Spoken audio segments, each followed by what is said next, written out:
बड़ी खबर, G7 की बैठक में पीएम मोदी से मिले जो बाइडेन।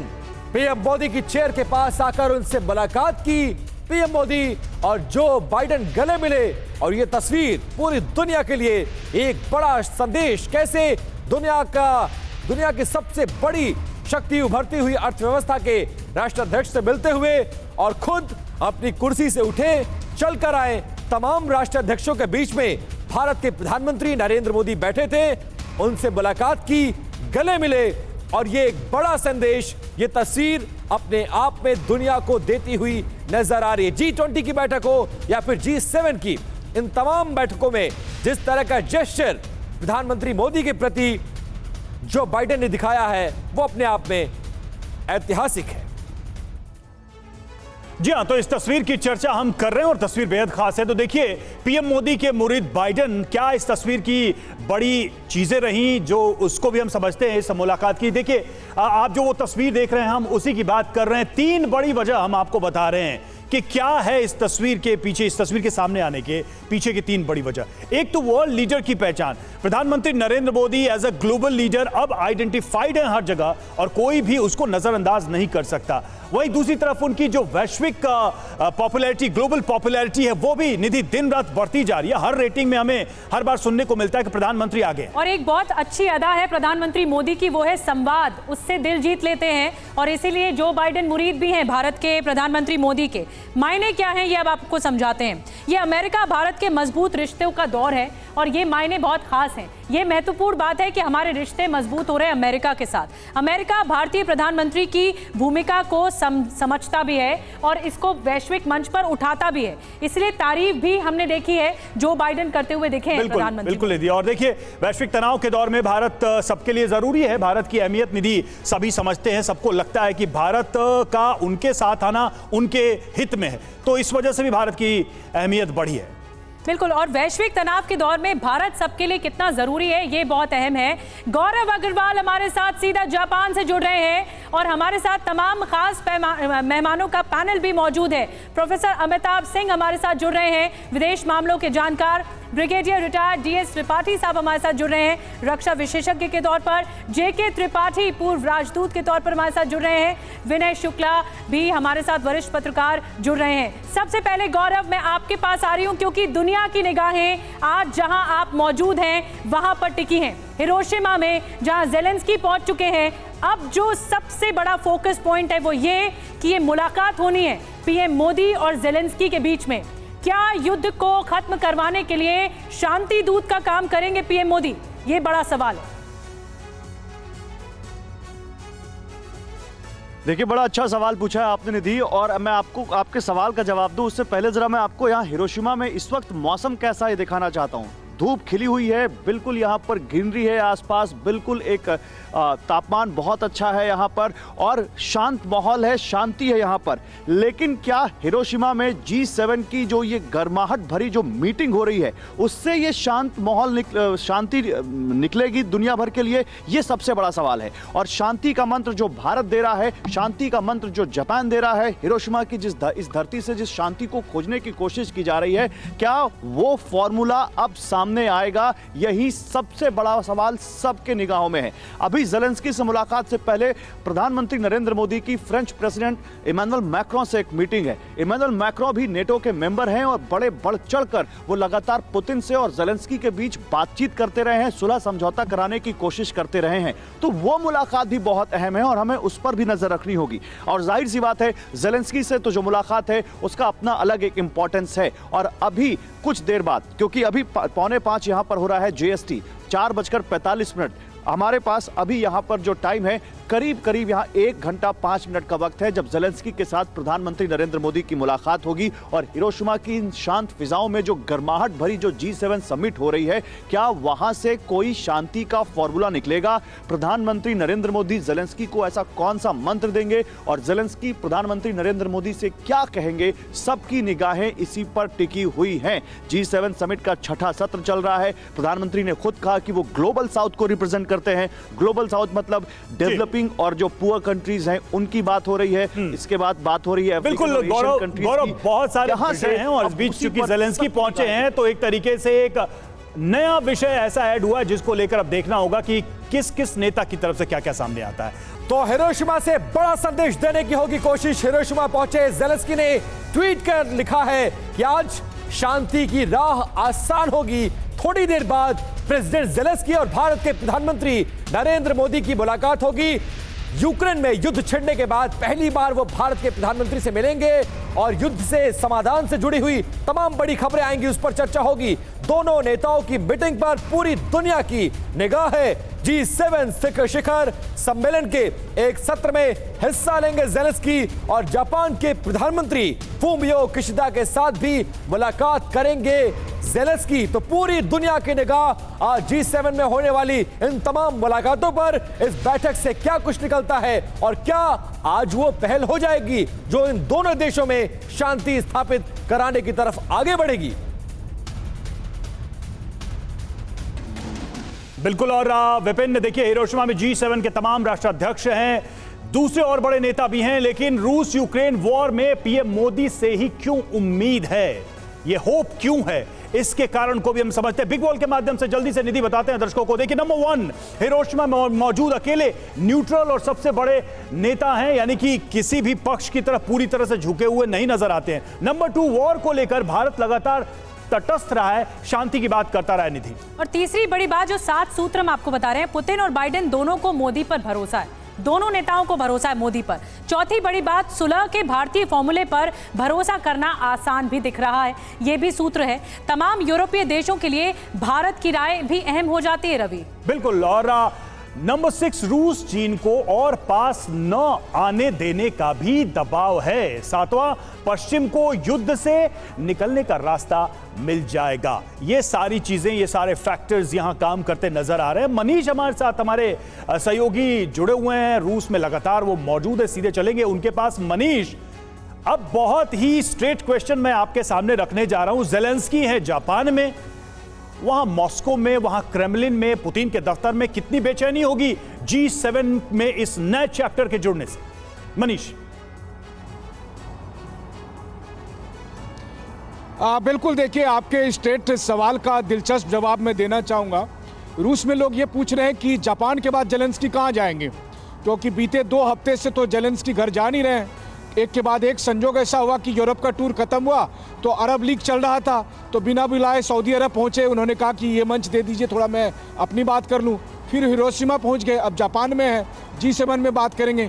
प्रधानमंत्री मोदी से मुलाकात में एक बात तो तय है कि वो कहेंगे कि मुझे बस किसी तरीके से भारत में, चाहे SCO में ना सही, G20 में बुला लीजिए। तो इस तरह के तमाम मंच पे जाएंगे, ये बात रूस की तरफ से कही जा रही है। अब वैसी स्थिति में सवाल यह है कि रूस के लिए क्या कंसर्न है।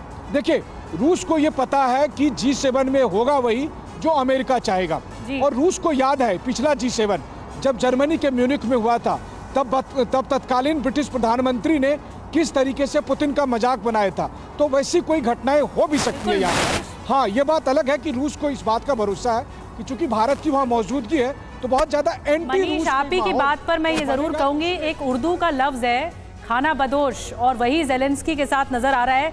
वो लगातार भ्रमण कर रहे हैं, लॉन्ग रेंज वेपन्स मांग रहे हैं, लेकिन नतीजा क्या होगा ये तो देखने वाली बात होगी आगे। एक बड़ी खबर जल्दी से बता देते हैं, फिर उसके बाद चर्चा आगे बढ़ाएंगे। जापानी मीडिया में, जी हाँ, जापानी अखबार को प्रधानमंत्री मोदी ने इंटरव्यू दिया है और उसमें साफ संदेश दे दिया, बहुत क्लियर, बहुत लाउड एंड क्लियर। प्रधानमंत्री ने कहा कि विश्व को एटमी हथियारों का इस्तेमाल कबूल नहीं है, देशों की संप्रभुता का ख्याल रखना होगा, तनाव से दुनिया में ऊर्जा खाद्य सप्लाई चेन पर बहुत गहरा असर पड़ता है। ये कहा प्रधानमंत्री मोदी ने जब जापानी मीडिया को इंटरव्यू दिया, इस अखबार को इंटरव्यू दिया। हमारे साथ तमाम खास मेहमान मौजूद हैं, स्टूडियो में मौजूद हैं। हमारे साथ गौरव और मनीष भी मौजूद हैं, उनके पास भी चलेंगे, लेकिन सबसे पहले हम मेहमानों का स्वागत करते हैं। हमारे साथ प्रोफेसर अमिताभ सिंह मौजूद हैं। मैं आपसे शुरुआत कर रही हूँ प्रोफेसर अमिताभ सिंह।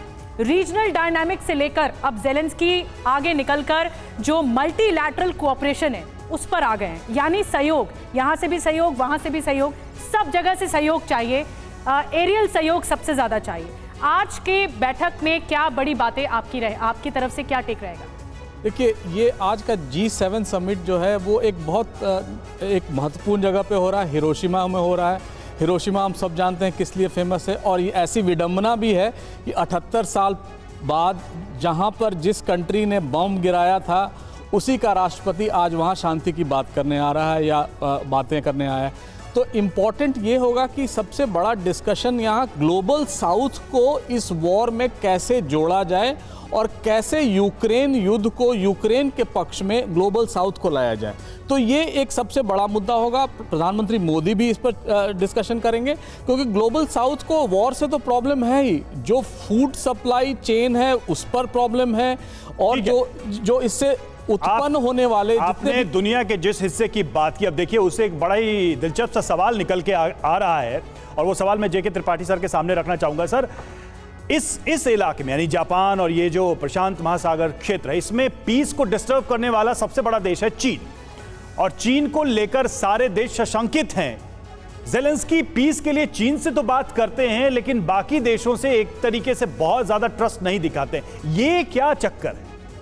ये जापान में पहुंचे तो हैं, लेकिन इसके पहले वो चीन से मैं देख रहा था कि लगातार बात कर रहे हैं कि वो पीस ब्रेक करे। ये क्या चक्कर है, जबकि ये सारे देश चीन को लेकर डाउटफुल हैं? देखिए, सिर्फ G7 ही नहीं, बल्कि आप ये देखिए उसमें जो लोग विशिष्ट अतिथि के तौर पे जो देश बुलाए गए हैं, उनमें से 4 देश इंडो पैसिफिक में हैं, वियतनाम, ऑस्ट्रेलिया, वो क्या कहते हैं, कुक्स आइलैंड एंड दक्षिणी कोरिया। तो ये 4 गैर सदस्य देश इसमें हैं। ये इस बात से साबित हो जाता है कि इस मीटिंग में, इस समिट में कितना ज़्यादा महत्व होगा इंडो पैसिफिक के बारे में। बिल्कुल, बहुत महत्वपूर्ण मुलाकातें, बहुत महत्वपूर्ण मीटिंग, और लगातार वहां से तस्वीरें भी आ रही हैं। और देखिए, हिरोशिमा में पीएम मोदी से जर्मन चांसलर ओलाफ शोल्स की मुलाकात हुई है। रूस यूक्रेन युद्ध के बीच मोदी और ओलाफ शोल्स की ये मुलाकात हुई है। ये भी बेहद महत्वपूर्ण मुलाकात। आज सुबह 7:30 बजे से लगातार मुलाकातों का ये दौर चल रहा है। पहले जापान, फिर साउथ कोरिया, वियतनाम समेत अब जर्मन चांसलर से मुलाकात। लगातार बैठकों का दौर चल रहा है, और तस्वीरें देखिए कितने हल्के फुल्के अंदाज में मिलते हुए नजर आए। प्रधानमंत्री नरेंद्र मोदी हर देश के राष्ट्राध्यक्ष से मिलते हुए और मिलकर एक कंसेंसस बनाते हुए, और भारत जिस तरह से एक बढ़ती हुई अर्थव्यवस्था है, भारत का लोहा दुनिया मान रही है, और इसी के मद्देनजर भारत की तरफ बहुत आशान्वित है पूरी दुनिया। और लगातार खासकर युद्ध के मैदान की अगर बात की जाए तो दुनिया को लगता है कि भारत ही वो मुल्क है जो इस मामले में पहल कर सकता है। G7 देशों ने यूक्रेन को समर्थन देने का प्रस्ताव पास किया है। ये अहम अपडेट आपको हम दे रहे हैं। G7 देशों ने रूस के युद्ध को अवैध करार दिया है। G7 देशों ने कहा कि जब तक युद्ध चलेगा यूक्रेन का साथ देंगे। रूस का युद्ध अंतरराष्ट्रीय कानून का उल्लंघन है। G7 देशों की तरफ से रूस को लेकर यह बयान जारी किया गया है। तो देखिए, जैसा कहा जा रहा था कि रूस यूक्रेन युद्ध का जो असर है, प्रभाव है, G7 की बैठक पर होगा, और वो हमें दिख भी रहा है। अमिताभ सर, आप इन बयानों को आप कैसे एनालाइज करना चाहेंगे? क्योंकि G7 मेंबर्स ने क्रिटिसाइज ही नहीं किया, बल्कि अवैध करार दिया है रूस के हर एक्शन को इस वॉर में। देखिए, ये युद्ध तो अवैध है ही, भारत ये मानता है, पूरी दुनिया मानती है। किसी की टेरिटरी का वायलेशन एक इंटरनेशनल लॉ और इस्टेब्लिश जो प्रिंसिपल्स हैं उनका वायलेशन है। लेकिन इसके बाद ये भी समझना होगा कि ये पावर पॉलिटिक्स का गेम होता जा रहा है। ज़्यादातर इसमें जो सबसे बड़ा स्टेक होल्डर है वो रूस और यूक्रेन के अलावा अमेरिका हो गया है, या वेस्टर्न पावर्स हो गए, नेटो हो गई है। और ऐसा भी नहीं है कि वेस्टर्न पावर्स एकजुट हैं। फ्रांस अलग सुर में बोलता है, ब्रिटेन और अमेरिका अलग सुर में बोलते हैं। पोलैंड, चूंकि उनका इतिहास वैसा रहा है, वो एक साथ खड़े हैं हंगरी के।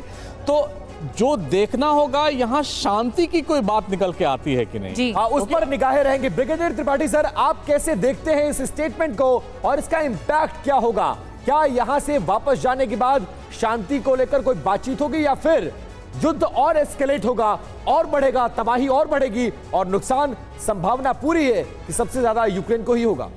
देखिए, 16 महीने होने के हैं। इन 16 महीनों में अचीव किया हुआ है। जहां शांति की बात है, आप देखिए टर्की ने ट्राई किया, जर्मनी ने ट्राई किया, फ्रांस में मैक्रो ने कई बार कोशिश की, चीन ने भी कोशिश की, लेकिन हम अभी भी शांति का कोई माहौल बनते हुए नहीं देख रहे हैं। और सबसे ज़्यादा नुकसान किसको हो रहा है? यूक्रेन को हो रहा है। रूस को उतना नुकसान नहीं हो रहा है जितना ज़्यादा नुकसान यूक्रेन को हो रहा है। तो अगर लड़ाई नाटो और अमेरिका चलाते रहेंगे तो मुझे नहीं लगता कि ये शांति प्रस्ताव कुछ आ पाएगा, मायने रख पाएगा। हाँ, अगर जो हम बात कर रहे हैं कि जेलेंस्की और हमारे प्रधानमंत्री मोदी की जो मीटिंग है, अगर इसमें कोई बात आती है, शांति प्रस्ताव शायद ना हो, लेकिन शांति की बात हो और वो आगे बढ़ जाए सबसे मिल करके, तो शायद युद्ध किस लेवल पर रुक जाए। लेकिन वो अभी भी आपको लगता है ये संदेह की स्थिति है, शांति प्रस्ताव आए या शांति की बात आगे बढ़ाई भी जाए? विनय शुक्ला सर, मैं चाहूंगी आप इस पर कमेंट करें। जो G7 की देश से कहा गया है कि हम कॉन्क्रीट स्टेप्स उठाएंगे और जो भी रूस ने किया वो अंतर्राष्ट्रीय नियमों का पूरी तरह से उल्लंघन है। यहाँ पे देखिए अमेरिका सबसे बड़ा है इन G7 में। अगर अमेरिका देखे तो उसकी पूरी शैडो रहेगी। अमेरिका तो यही चाहता है कि इस पूरे मामले पर हम यूक्रेन को सपोर्ट करते रहें। आप क्या कहते हैं? बात यह है कि जो सारा जो G7 का ये हो रहा है, उसमें यही है कि युद्ध को जो है चलता रहना चाहिए, क्योंकि अमेरिका की नीति के अनुरूप है। अमेरिका की नीति क्या है? सबसे बड़ा न्यूक्लियर जो राइवल है उसका रूस, उसको कमज़ोर करना। आज नहीं 2 साल चले, 3 साल चले लड़ाई, कोई फ़र्क नहीं पड़ता, अमेरिका दूर है। और ख़ास तौर पे हमारे प्रधानमंत्री ने जो किया है, परमाणु युद्ध नहीं होना चाहिए, वो उन्होंने उनकी जो वार्निंग है वो इनको G7 कंट्रीज़ को भी है, क्योंकि वो रूस को एक कोने में धकेल रहे हैं कि उसको विवश होकर परमाणु उसका अस्त्र का यूज़ करना पड़े। तो और ये इनको उसी तरफ कोशिश कर रहे हैं किया जाए। तो मेरे ख्याल से ये जो जितना भी हो रहा है इस टाइम, आशा की जा सकती है कि प्रधानमंत्री के साथ कुछ रास्ता मतलब बहुत उम्मीद की जा रही है और इस उम्मीद को लेकर लगातार चर्चा जारी है। और हमारे संवाददाता मॉस्को से मनीष शाह लगातार बने हुए हैं। मनीष, रशिया में क्या कुछ चर्चा हो रही है? क्योंकि G7 ने तो ये कह दिया कि रूस के द्वारा ये जो छेड़ा गया ये युद्ध है, ये अवैध है, हम इसको मान्यता नहीं देते हैं। एक बड़ा झटका है रूस के लिए। और इसके बाद रशिया क्या करेगा, वहां मॉस्को में क्या हलचल है?